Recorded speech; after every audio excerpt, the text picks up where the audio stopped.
ऐतिहासिक वास्तूवर दारू पार्टीला परवानगी मिळतेच कशी? पार्टीसाठी परवानगी देणाऱ्या अधिकाऱ्यांवर कारवाई करा. वडेट्टीवारांची सरकारवर टीका.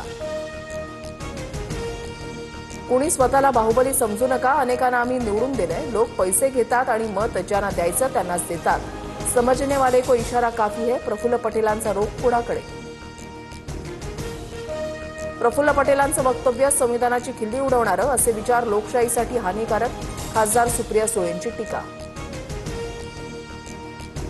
सन्मानाने माहिती होत नसल्यास ताकदीच्या भरोशावर लढण्यास तयार. गेल्या वेळी वन साइड सत्ता मिळाली. मंत्री गुलाबराव पाटलांचं वक्तव्य. पिंपरी चिंचवडमध्ये 50% गृहोपयोगी वस्तू. भाजपच्या तिकिटावर नगरसेवक होण्यास इच्छुक कांचन जावळेंकडून मतदारांना प्रलोभन. TV, fridge, washing machine, cycle 50%. उरणच्या नगरपालिकेसाठी मविया आणि मनसेची युती. प्रचाराच्या बॅनरवर मविया नेत्यांसोबत राज ठाकरेंचाही फोटो. शासकीय उद्घाटनाआधीच अमित ठाकरेंकडून नेरूळमध्ये शिवरायांच्या पुतळ्याचं अनावरण. श्रेयवादामुळे पुतळ्याचं उद्घाटन रखडल्याचा आरोप. नवी मुंबईत राजकीय वातावरण तापण्याची चिन्ह.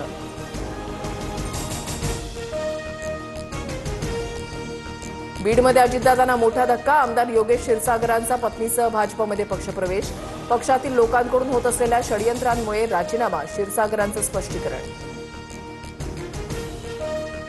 भाजपचे लोहा तालुका मंडळ अध्यक्ष शरद पवार यांचा अजित पवारांच्या राष्ट्रवादीमध्ये प्रवेश. निवडणुकीपूर्वी नांदेडच्या राजकारणामध्ये उलथापालथ. अशोक चव्हाण यांचे विश्वासू सहकारी दादांच्या राष्ट्रवादीमध्ये गेल्यानं चर्चा.